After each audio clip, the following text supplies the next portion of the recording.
गणेश जी से कहा था कि तुम वर देकर जाना, अरे समझ कर तो वर देना था।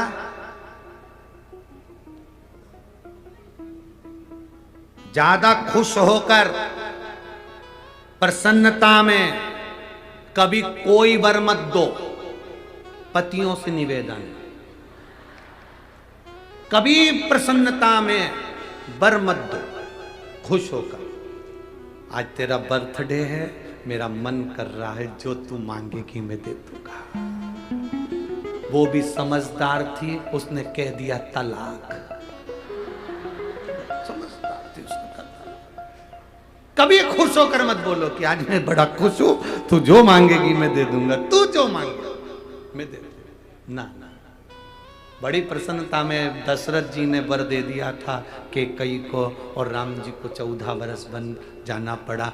तुम ज्यादा प्रसन्न हो तो कभी वर और वचन देने की बात ही मत करो। अगर रामायण पढ़ी है तो पत्नी भी कितनी खुश हो तो भी मत बोलना कि मैं बहुत खुश हूं, तुम जो मांगोगे दे दूंगा। बिल्कुल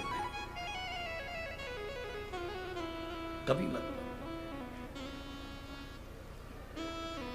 गणेश जी ने वर दे दिया, विघ्न को वर मिल गया। शंकर जी ने कहा तुम साधो इसको। गणेश जी कहने लगे अब चिंता मत करो, आपने कह दिया ना मैं साधू, अब मैं साध लूंगा। भगवान गणेश जी विघ्न के पास पहुंच गए। गणेश जी इतने चतुर थे कि विघ्न जहां विघ्न डालने के लिए जाता था, गणेश जी उस विघ्न को अपने पास बुला लेते थे और खुद तो मोदक खाते थे, उसको इतना खिला देते थे कि विघ्न पलंग पर सोता रहता था, विघ्न जाने डालने के लिए जा ही नहीं पाता, पड़ा रहता। अब सबके घर के काम सुलझने लगे। एक दिन विघ्न ने गणेश जी से पूछा कि मैं दुनिया के लोगों के काम बिगाड़ता हूं और तुम मेरे बिगाड़ रहे, ये अच्छी बात है। गणेश जी ने कहा वचन मैंने दिया था और तूने मुझे वचन में फंसा लिया, इसलिए अगर तू चाहता है कि तेरे कार्य में विघ्न ना आए तो तू मेरी शरणागति ग्रहण कर ले। विघ्न ने गणेश जी के चरण पकड़ लिया, आज के बाद कभी विघ्न नहीं डालूंगा, ये निश्चित है, पर मेरी एक शर्त है गणेश जी। गणेश जी ने पूछा क्या शर्त? आपको मुझे अपने साथ में रखना पड़ेगा, तुम्हारे नाम के साथ मेरा नाम जोड़ना पड़ेगा। भगवान गणेश जी ने कहा अगर दुनिया का भला हो रहा है तो तेरा नाम मेरे साथ जोड़ने में जाता क्या? तो भगवान गणेश जी ने अपना नाम रख लिया विघ्नेश्वर, विनायक, विघ्नहर्ता। गणेश जी ने जैसे विघ्नहर्ता अपना नाम रखा, विघ्न ने कह दिया प्रभु मैं वचन देता हूं मेरे नाम के साथ जो आपका नाम लेगा, आपके नाम के साथ मेरा नाम लेगा, उसकी जिंदगी में कभी कोई विघ्न ही नहीं आएगा। वो विघ्न विनायक, बोल विघ्न विनायक भगवान की जय, श्री विघ्नेश्वर विनायक भगवान की जय। ये 7वें नंबर के विनायक थे। अब 8वें नंबर के जो विनायक आए हैं वो महागणपति है। क्या नाम है उनका? महागणपति। महागणपति का मतलब होता है कि जो बहुत विशालतम स्वरूप में हो और विशाल उनकी सोच हो। शरीर विशाल होने से कुछ नहीं होता, मन और सोच विशाल होना चाहिए। मकान बड़ा होने से कुछ नहीं होता, घर बड़ा होने से कुछ नहीं होता, दिल बड़ा होना चाहिए। तो समझो कि आप महागणपति हैं।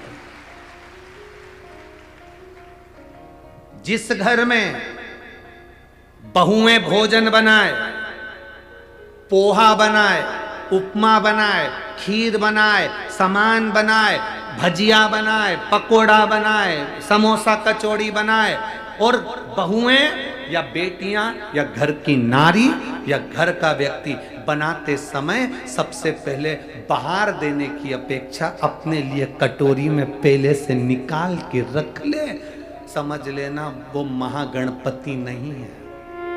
महागणपति किसको कहा गया? दूसरे को खिलाकर खुद खुश हो जाना, दूसरे को सुख देकर स्वयं सुखी हो जाना, ये महागणपति का रास्ता। कईयों की आदत रहती है घर में कुछ भी सामान पहले बना, पहले अपने लिए निकाल के रख लिया, बाद में फिर बाहर, क्योंकि खत्म हो गया तो टेंशन तो इनको रहता ही है कि खत्म हो गया तो। और कई कई ऐसे होते हैं जिनको विश्वास है, मैंने अगर इतनी खीर बनाई है, मैंने इतना सीरा बनाया है, मैंने इतना उपमा बनाया है, उसको अपने अन्नपूर्णा पर भरोसा है, उसे अपने शंकर पर भरोसा है, तो वो बचाता नहीं, उसको मालूम है बचेगा, अपने आप बचेगा, उसमें बचाने की जरूरत नहीं, बच जाएगा, अपने आप बचेगा।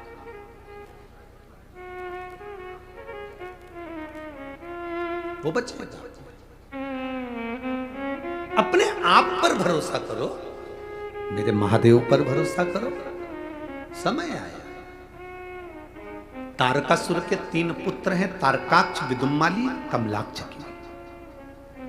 इन तीनों ने भगवान ब्रह्मा जी का वर प्राप्त करा। भगवान ब्रह्मा ने कहा मांगो तुम्हें क्या चाहिए, तो इन्होंने कहा हमारे पिता तारकासुर चले गए, हमको वर दो। क्या वर चाहिए? 3 पुरियों का निर्माण करें, 3 नगर बसाए जाएं, 3 पुरियां बसाई जाएं। उन 3 पुरियों में हम निवास करें और 3 पुरियों में हम निवास करें। ब्रह्मा जी ने कहा और क्या चाहिए? हमारे प्राण कभी ना छूटे। भगवान ब्रह्मा जी ने कहा ये तो हो नहीं सकता कि तुम मरोगे नहीं, मृत्यु अटल सत्य है। रोटी खाओ तो भी मरोगे, नी खाओ तो भी मरोगे, बादाम खाओ तो भी मरोगे, नी खाओ तो भी, पिज्जा खाओ तो भी मरोगे, नी खाओ तो भी मरोगे, कथा सुनो तो भी मरोगे, नी सुनो तो। कोई महाराज तुमसे कह दे कि कथा सुन लो तुम मरोगे नहीं, तो हमको भी मिलवा देना, इसमें क्या दिक्कत? कथा सुनोगे तो मरोगे और नहीं सुनोगे तो मरोगे। तो किसी ने सुन लिया कि कथा सुनने पर भी मरना है, तो आते से बोला हम काहे को सुने, जब मरना ही है तो हमारा निवेदन केवल इतना है, कथा सुनकर मरना और नी सुनकर मरना, उसमें अंतर इतना है, बिल्ली अपने बच्चे को मुख से पकड़कर साथ घर लेकर जाती है, उसका बच्चा मरता नहीं है। बिल्ली अपने मुख से चूहे को पकड़ती है तो चूहा बचता नहीं है। कथा सुनकर मरोगे तो काल के ग्रास में ना आकर नरक नहीं भोगना पड़ेगा, संसार सागर में फिर जन्म नहीं लेना पड़ेगा। और अगर कथा नहीं सुने तो फिर जन्म, फिर मरण। कथा सुनकर अगर मर गए तो मुक्ति है, मोक्ष है,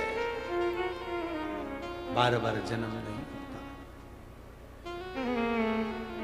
बार बार जन्म नहीं। सुनो, मृत्यु तो सत्य है, मरना सबको है, सबको मालूम है। जितने यहां कथा सुन रहे हैं, जितने टीवी पर कथा सुन रहे हैं, जितने मोबाइल पर कथा सुन रहे हैं, जितने पंडाल में कथा सुन रहे हैं, और जितने जहां जहां तक आवाज जा रही है, सबको मालूम है कि मरना तो है। तो फिर करना क्या है? मरना तो सबको है, तो फिर करें क्या? तो बस एक काम करो, मरना तो है तो एक काम करो, जो तुमने जोड़ के रखा है उसको अपने ऊपर खर्च भी करते चलो और अपनी जिंदगी को सुखमय जियो। जोड़ा जोड़ा जोड़ा और आखिरी में यहीं पे छोड़ा, और फिर इतना बड़ा फोटो लग गया और उस पे प्लास्टिक के फूल की माला। और जो अभी 7-8 दिन के बाद में फिर 16 श्राद्ध आएंगे, लोग खीर और पूड़ी को मिला के तुम्हारे फोटो में चिपकाएंगे। पूरे साल खीर पूड़ी चिपकी रहेगी और तुम ऐसे ही स्माइल देती रहोगी और पूरी चिपकी।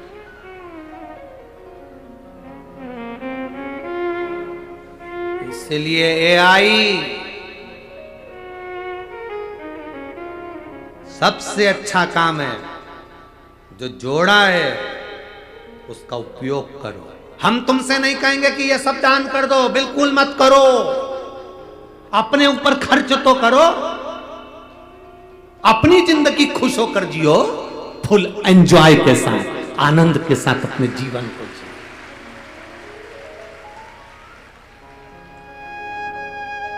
पेट भरने की जवाबदारी उस परमात्मा की है, पेटी भरने की जवाबदारी उस परमात्मा की नहीं है। पेटी तुमने भरी है तो उसका उपयोग करो, अच्छे से उपयोग करो। हम खा ही नहीं रहे, अच्छे से रह ही नहीं रहे। जब देखो जब रोने की जिंदगी जीते रहते हैं, बड़ी दुखी हूँ, बड़ी दुखी हूँ। भगवान भी कहेगा काय को दुखी है, मेरे पास तो कुछ है ही नहीं, बहुत गरीब हूँ। भोलेनाथ बोले काय की गरीब है, एक एक किडनी दी है, 5-5 लाख की बेचिया,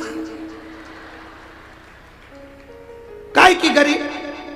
जब देखो जब एक रोना गरीब है, गरीब है, काय का गरीब। मेरे भोलेनाथ जिसको जन्म देते हैं उसको करोड़पति बनाकर पैदा करते हैं। ये तुम में क्वालिटी होना चाहिए, तुम क्या अपने आप को निखार सको, अपने आप को निखारो।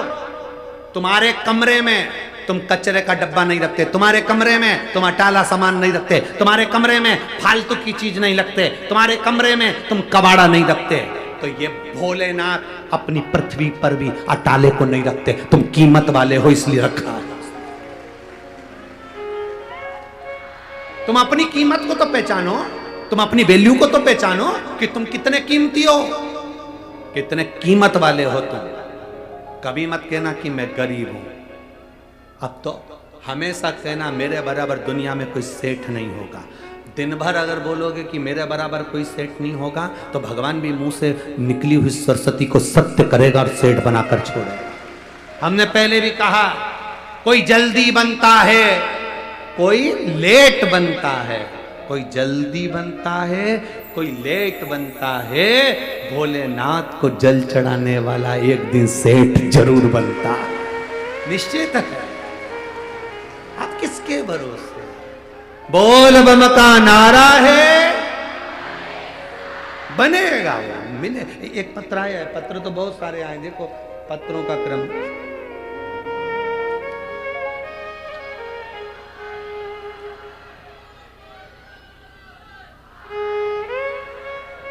गुरुदेव, मेरा नाम कविता दिलीप दांगी है, मैं कोडवा पुणे से, महाराष्ट्र से हूं। कहीं बैठी हैं? कविता दिलीप दांगी, कोडवा, सही है? हाँ हाँ ठीक है, तुम समझ गए ना, पुणे महाराष्ट्र से। हमने आपकी शिव महापुराण की कथा 2019 से सुन रहे हैं, लॉकडाउन से। गुरुदेव, 2021 में मेरी बेटी की शादी हो गई, 2022 में उसकी डिलीवरी हुई, तब उसके पशुपति व्रत का स्मरण करा। बाबा की कृपा का मैं क्या वर्णन करूं गुरुदेव। उसकी डिलीवरी हुई, उसको एक बेटा हुआ। डिलीवरी के 10 से 12 दिन बाद गुरुदेव, हम पशुपति नाथ व्रत का वर्णन करना चाहते हैं कि मेरी बेटी ने जब पशुपति व्रत करे तो उसका फल क्या है। डिलीवरी के 10 से 12 दिन बाद उसके बच्चा जो था उसके सिर में पानी भरा गया।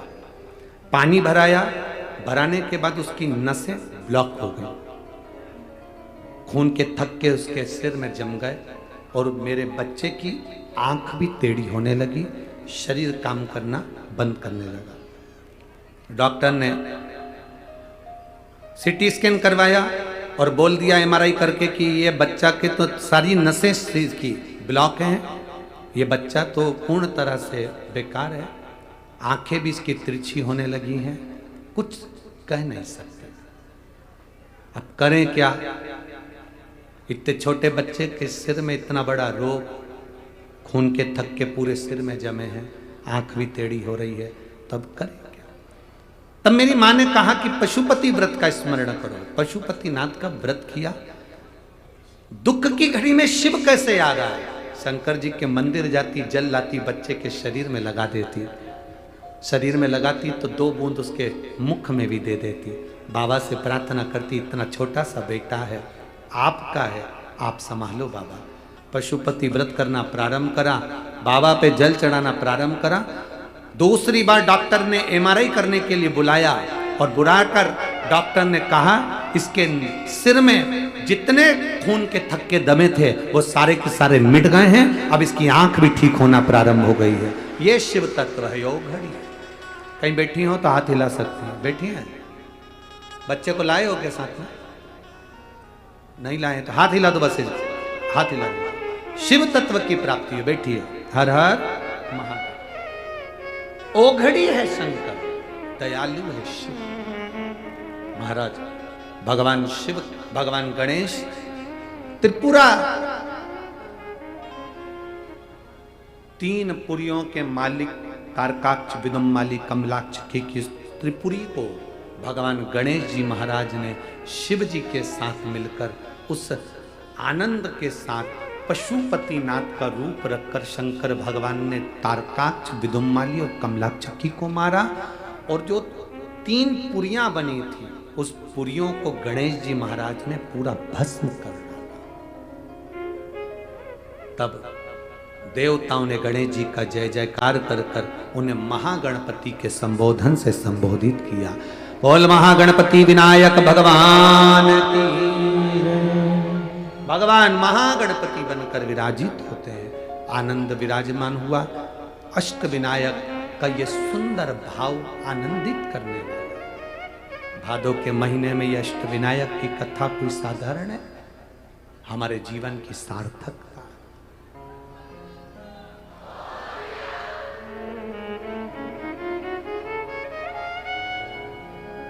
ये आनंद देने वाली। महाराज आगे 12 ज्योतिर्लिंग का चरित्र तुमुरुका जी ने चंचूला देवी को श्रवण कराया। प्रथम सोमनाथ जी का वर्णन करा, चंद्र की काया के रोग से मुक्त करा। मल्लिकार्जुन का वर्णन किया, कार्तिकेय बाबा रुष्ट होकर चले गए थे, उनको शिव पार्वती ने राजी किया। फिर अगला वर्णन आया है श्री महाकाल, दूषण नाम के राक्षस के संहार के लिए भगवान कालाधिपति प्रकट। फिर वर्णन आया ओमकारेश्वर, बिंद नामक पर्वत के तप करने पर भगवान ओमकार के रूप में विराजमान। फिर वर्णन है श्री केदारेश्वर, नर नारायण ने तप कर कर भगवान शिव को विराजित किया। अगला वर्णन है भीमाशंकर, कुंभकर्ण का बेटा भीम जिसने उपद्रव मचाया, शिव जी ने उसका संहार करा। शिव जी वहां भीमाशंकर के रूप में विराजमान हुए।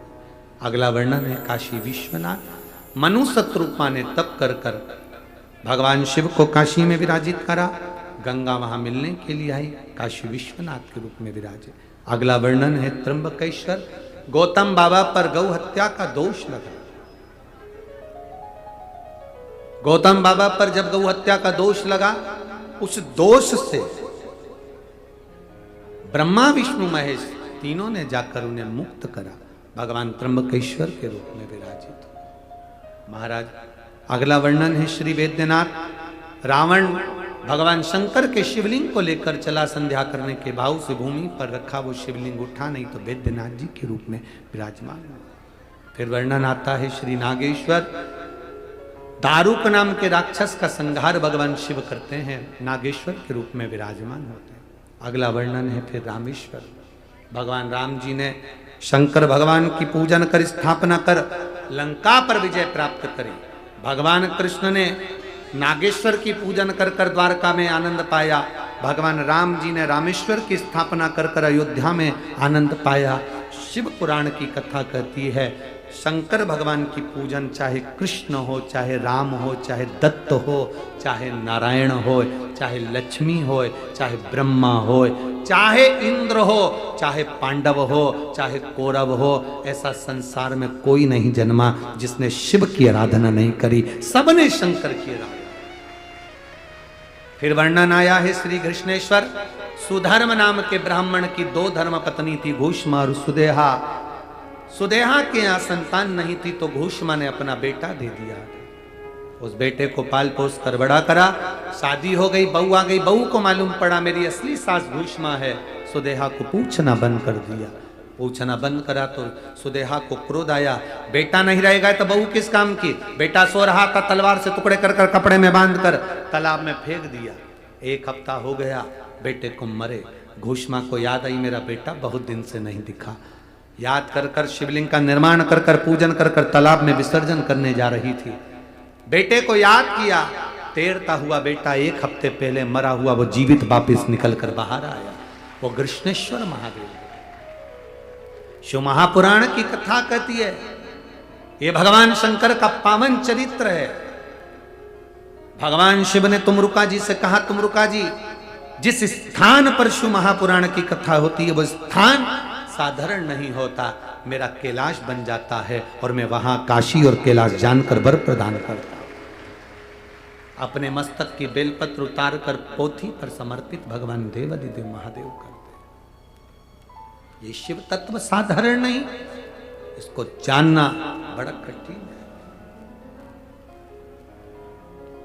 ये तो भाग्य है पूर्णा नगर के, पुणे के, जिसमें ये पवित्र भादव के महीने में कथा मिली है। 7 दिन अब बीच में ये कथा आज विराम हो जाएगी। 7 दिन बीच में आपको ना तो टीवी पर ना फेसबुक यूट्यूब पर कथा मिलेगी, सीधे मिलेगी तो 16 श्राद्ध के 1 तारीख से 5 तारीख तक कोटा राजस्थान से 2 बजे से 5 बजे तक देव पित्तर शिवपुराण 2 से 5 में उसको सुनना कि हमारे घर के पितर किस पितर की गणना में आते हैं। पितरों का हम सपना देखते हैं तो क्या होता है। पितरों को स्वप्न में देखना या दरवाजे पर स्वप्न में गाय को देखना या दूध उफनता हुआ देखना, उसका सुख क्या है। हमारे पितर किस स्थान पर होंगे। किसी के मरने के बाद थोड़ी सी रात को लाकर चलनी से छान कर जमीन पर बिछाया जाता है और रात्रि भर देखा जाता है सुबेरे कि उसमें बना क्या है। क्यों ऐसा नियम है? वो पितर क्या करते हैं उस जगह पर? देव पितर का मतलब क्या हो?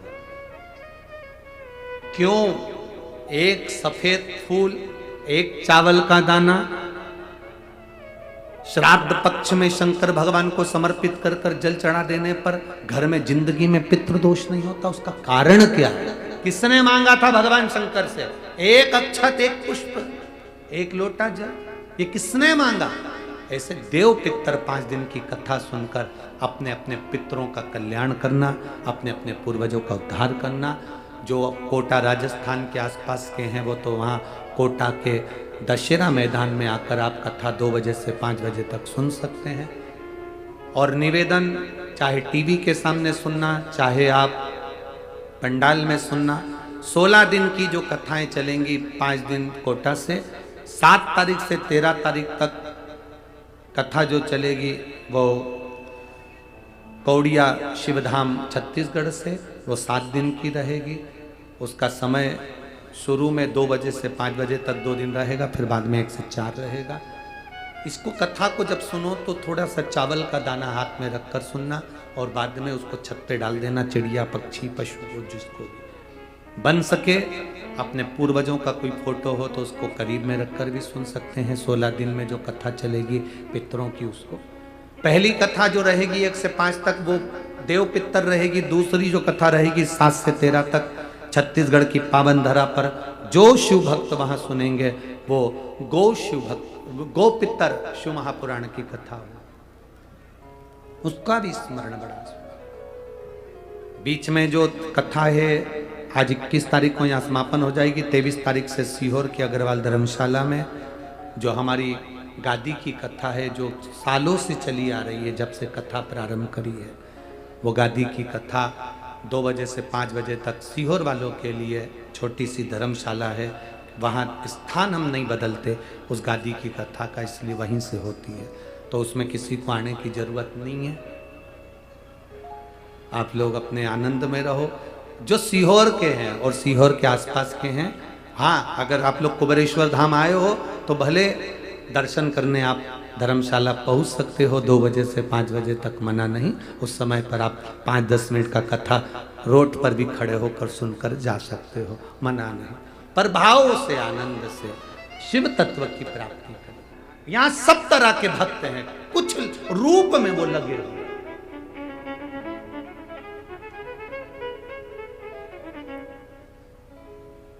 और आज मैं शंकर भाऊ जगताप जी आपको धन्यवाद इस चीज के लिए भी दूंगा और यहाँ के प्रशासन को एक धन्यवाद इस चीज के लिए दूंगा। अभी तक जितनी कथा करी, अभी तक अपने जीवन काल में जितनी कथा करी, हर जगह पर कथा होती थी तो कथा पंडाल से जहां गाड़ियां खड़ी होती हैं वहां कम से कम 2-2, 2.5, 3-3 किलोमीटर दूर रोकते थे। पर ये पहली कथा हमारी जिंदगी की है जिसमें कथा पंडाल के पास में गाड़ियों की पार्किंग दी गई है, उसके लिए धन्यवाद। यहाँ की पूरी प्रशासन को, यहाँ के कलेक्टर, एसपी, डीएसपी, कमिश्नर आदि सारी प्रशासन और यहाँ के जो सत्ताधारी हैं उन सबको साधुवाद, बहुत बहुत साधुवाद। अभी तक जीवन में जितनी कथा करी, कथा स्थल से 2 किलोमीटर, 3 किलोमीटर, 2.5 किलोमीटर, और उसमें कई लोग यहां पर भी ऐसे होंगे उन्हें देखा होगा, 3-3 किलोमीटर दूर गाड़ियां रोकते और वहां से लोग पैदल धूप में गर्मी में चले आते। पर यह पहली कथा है पुणे नगर की कि यहाँ 8 से लेकर 9-9 लाख तक लोग कथा सुनने आए और पार्किंग की व्यवस्था पास में दी। और यह पार्किंग की व्यवस्था किसी के बस की नहीं संभालना, जो इस पुलिस प्रशासन ने संभाली और आगे बढ़कर पार्किंग की व्यवस्था में लगे रहे। यहाँ गाड़ी खड़ी करो और जाओ। धन्यवाद है ऐसी प्रशासन को और ऐसी पुलिस व्यवस्था को, बहुत बहुत साधुवाद देता हूं। और किसी के चेहरे पर सिकन नहीं। कई जगह पर तो पुलिस प्रशासन के चेहरे देखो तो वो चिढ़ने लगते हैं, पर यहाँ एक भी पुलिस वालों के चेहरे पर शिकन नहीं, सब बाबा की सेवा में लगे हुए हैं, सब लगे हैं। मैं धन्यवाद दूंगा ऐसे पुलिस प्रशासन को और इसी प्रशासन को, और मेरे भोले बाबा से कहूंगा जितना फल आप इनको दो उतना इन प्रशासनिक अधिकारियों की भी झोली में जरूर है। देना बाबा, लगे गाड़ी नजदीक, जाओ, चलो, जाओ जाओ जाओ, साथ होता। यहाँ के दुकानदारों को धन्यवाद दूंगा जो दुकानदारों ने अपनी अपनी दुकान में पानी आने लगा तो दुकान खोल दी और आवाज लगा कर, भाऊ आओ बैठो, आई बैठो, आओ, दुकानें खोल दी। जिन मॉलों में लोग सामान खरीदने जाते हैं उसको अपनी दुकान की चिंता नहीं। आप कथा सुनने आए, पानी आ रहा है, यहाँ जगह नहीं है रोडों पर, चलो आओ दुकानों में बैठ जाओ। धन्य है, धन्य है ऐसा पुणे नगर, धन्य है।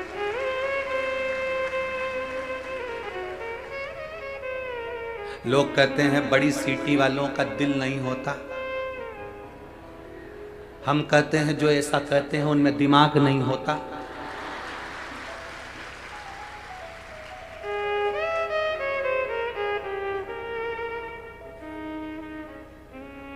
अच्छाई देखो ना, हमने भी तो देखी है शिव पुराण में। देखो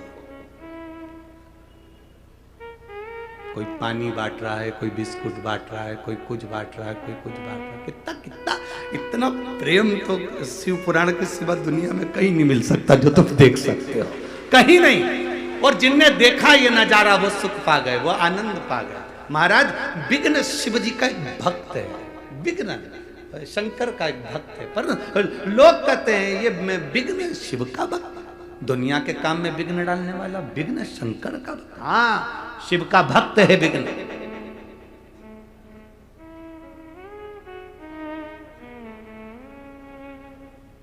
शंकर भगवान का भक्त है विघ्न। तो क्या विघ्न तो ऐसा है कि लोगों के काम में विघ्न डाल देता है, लोगों का काम बिगाड़ देता है, उसको विघ्न कहते हैं। हाँ, वो ही विघ्न, वो शंकर भगवान का भक्त है। इसीलिए तो शिव महापुराण की कथा कहती है शंकर जी को एक लोटा जल चढ़ाकर जाना, तुम्हारे बेटे की शादी नहीं हो रही हो, बेटी की शादी नहीं हो रही हो, दुकान नहीं डल रही हो, कोई काम दिक्कत आ रही हो, शंकर भगवान को एक लोटा जल चढ़ाकर जाना, विघ्न आ ही नहीं सकता क्योंकि वो शिव का भक्त है।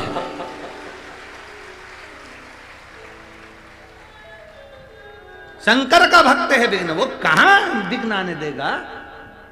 हमसे लोग कहते हैं शंकर भगवान को जल कितनी बजे चढ़ाए। हमने कहा तुम्हारी मर्जी पड़े तब चले जाओ, तुम्हारा मन करे तब जाओ। बाप और घर की माँ, माता और पिता कमरे में कम रहते हैं, हॉल में ज्यादा रहते हैं। हॉल में इसलिए रहते हैं कि बड़ी बहू आएगी तो बात हो जाएगी, छोटी आएगी तो बात हो जाएगी, बेटा आएगा उसको देख लूंगी, बड़ा बेटा आएगा उसको देख लूंगी। घर के जो बुजुर्ग होते हैं वो कमरे में बंद नहीं रहते। मेरे भगवान नारायण बैकुंठ में रहते हैं, ब्रह्मा ब्रह्मलोक में रहते हैं, इंद्र इंद्रलोक में रहते हैं। केवल एक शंकर भगवान ऐसे हैं जो खुले में रहते हैं, जब मर्जी पड़े तब आ जाओ, तुम्हारा मन करे तब आओ।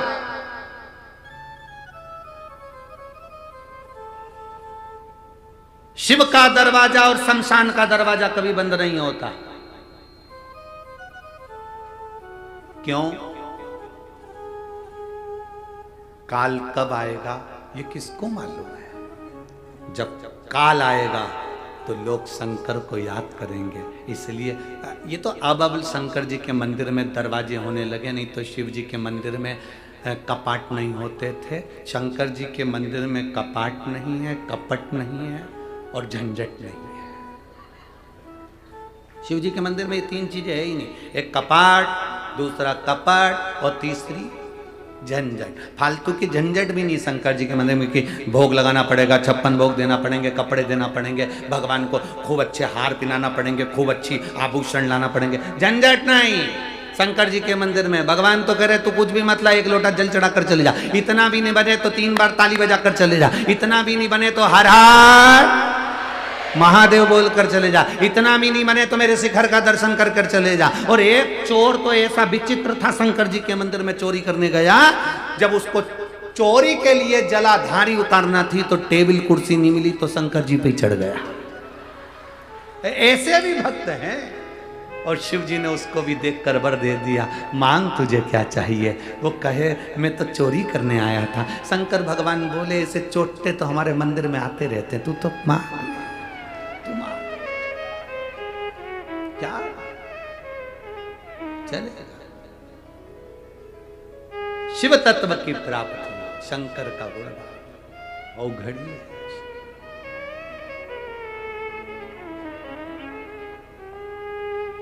और मेरे बाबा तेरा सहारा, मेरी नैया का तू किनारा, मेरी नैया का तू किनारा। शिव तत्व को जानना है। विघ्न शंकर का उपासना, शिव की भक्ति में लगा। और जब विघ्न शंकर की भक्ति में लगा रहा, ब्रह्मा जी के पास में शिव जी ने उसको भेज दिया तो ब्रह्मा जी की भक्ति करी, और ब्रह्मा जी ने भगवान नारायण के पास भेज दिया तो नारायण की भक्ति करी। भगवान नारायण ने कहा मांगो तुम्हें क्या चाहिए, तो कहा प्रभु मैं आपसे क्यों मांगू। विघ्न के शब्द कितने विचित्र हैं कि मैं नारायण से क्यों मांगू। अगर मैं शंकर की भक्ति करता हूं तो शंकर से मांगूंगा। मैं ब्रह्मा जी से क्यों मांगू, मैं शंकर जी की भक्ति करता हूं तो शंकर जी से मांगूंगा। नहीं मांगा। आखिरी में देवादिदेव महादेव के पास में आ गए और महादेव से आकर प्रार्थना में लग गए तो शिव जी ने तुरंत उसी समय अपने पुत्र गणेश से कहा गणेश जरा विघ्न से पूछ कर आओ कि विघ्न को चाहिए क्या। भेजो। गणेश जी महाराज गए और विघ्न के पास में जाकर पूछा बोल विघ्न तुझे क्या चाहिए। विघ्न कहते हैं मुझे वर दीजिए।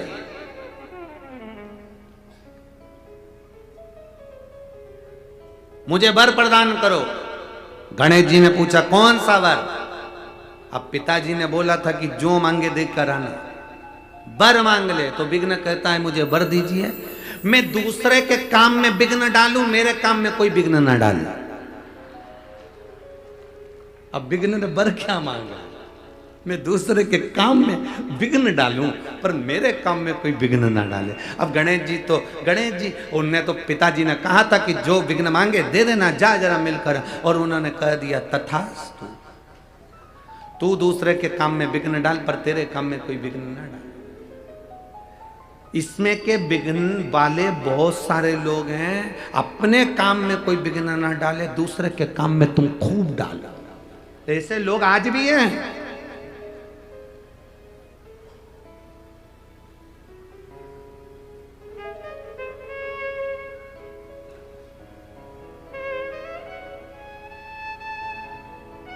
एक हमारे पंडित जी हैं, हमारी कथा में ही साथ में रहते हैं, हम उनका नाम नहीं बोलेंगे। उनकी शादी थी अभी जनवरी फरवरी में, तो शादी थी तो उनके रिश्तेदार उनकी शादी में बहुत विघ्न डाला।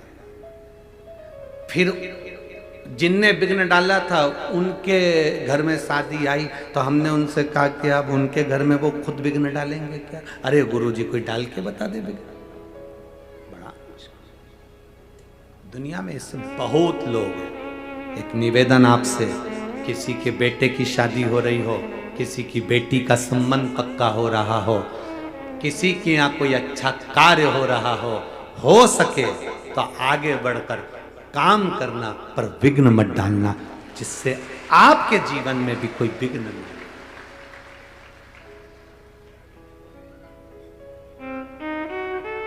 कुछ अच्छा करिए अपनी जिंदगी में। वो फिर भजन की लाइन स्मरण जाए, भला किसी का कर ना सको तो बुरा किसी का मत करना, और फूल नहीं बन सकते तो अच्छा बन सके तो अच्छा करें।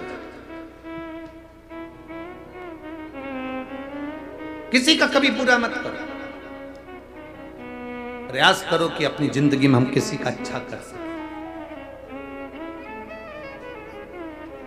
बहुत कठिन है, बहुत कठिन है, फिर भी करने का प्रयास करना। एक बात आज आपसे कहना चाहेंगे, दूसरों के जैसा बनने का प्रयास मत करो, अपने आप को इतना क्वालिटीवान बनाओ कि दूसरे आपके जैसा बनने का प्रयास करो।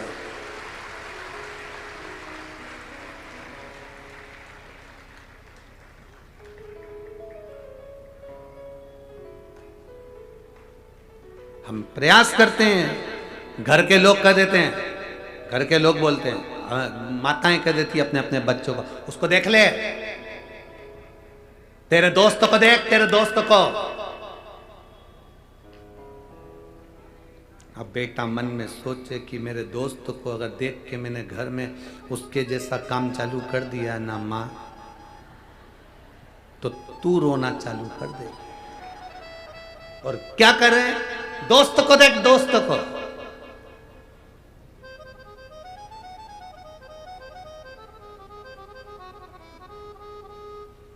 दूर के ढोल सुहावने लगते हैं, अपने नहीं। हमें हमेशा दूसरे के ढोल सुहाने बहुत अच्छी लगी है। हमारा तुरंत पत्नी अपने अपने पतियों से कह देती, तुम्हारे वो दोस्त कितने अच्छे हैं, है? कितना ध्यान रखते हैं वो अपनी पत्नी का। हो जरा सी पत्नी को छींक आई और वो दिखाने डॉक्टर को ले गए, और एक तुम हो। अब पति मन में सोचा, एक बार उसकी पत्नी के पास बैठकर बात करना, तो उसकी पत्नी के पास बैठी तो उसने कहा, तुम्हारे पति कितने अच्छे हैं।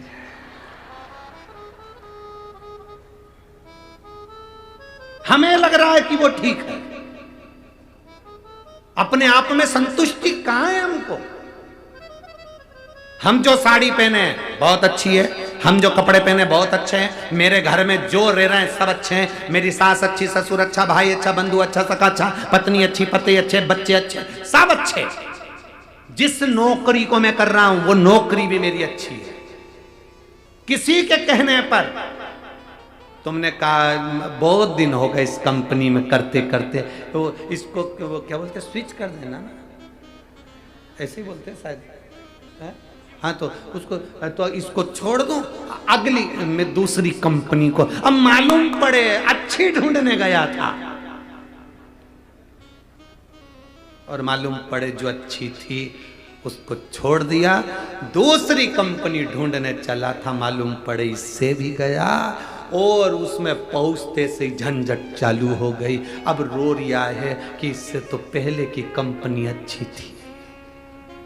ऐसे कई हैं जो कंपनी चेंज कर रहे हैं। कई लड़कियां कहती हैं मेरे को इस पति के साथ नहीं रहना, मुझे इससे तलाक लेना है, मैं इसके साथ नहीं रह सकती। घर के लोगों को समझाना चाहिए। अभी तू 1 साल भी नहीं हुआ, 6 महीने 8 महीने तूने वापरा क्या उसको जो तू अपशब्द कर रही है, ताने दे रही है। घर के लोगों को चाहिए कि समझाओ, बेटी को भी और बेटे को भी। बेटे को समझाओ क्यों नहीं रहना चाहता अपनी पत्नी के साथ, समझाओ उसको, पर नहीं मैं इसके साथ नहीं रह सकती क्योंकि उसकी सहेलियों ने, उसके दोस्तों ने कह दिया इससे अच्छी मिल जाएगी, छोड़ कर तलाक। और तलाक देने वालों ने भी कह दिया अच्छी मिलेगी, करो तलाक लो, और उसने तलाक लिया। मालूम पड़े अब की बार तो जगदम्बा मिली थी, आने वाले समय में चंद्र घंटा मिल गई।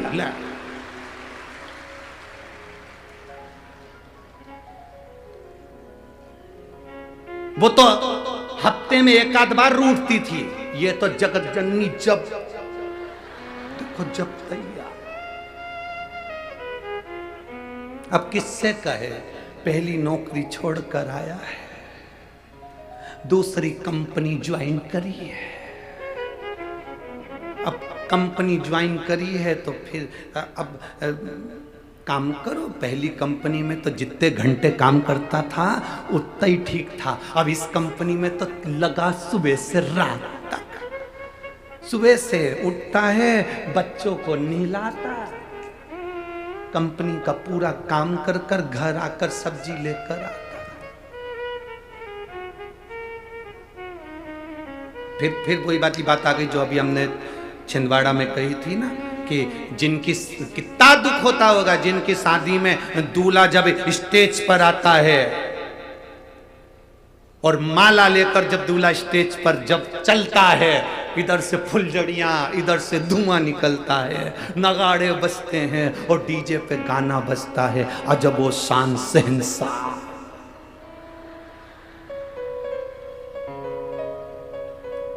यही गाना बजता है ना, कैसे बजता है वो, अजीबो शान शहंशाह। नगाड़े बज रहे हैं, आतिशबाजी हो रही है, धुआं निकल रहा है, फुलझड़ियां जल रही है, और दूल्हा फेटा बांध के अपने दोस्तों के साथ आ रहा है और डीजे पे गाना बज रहा है, अजबो शान शहंशाह। और मालूम पड़े 6 महीने के बाद वही शान शहंशाह टाबिल लपेट के बाल्टी भर रहा है। कितना दिल दुखता होगा, दिल के अरमा आंसुओं में बह गए।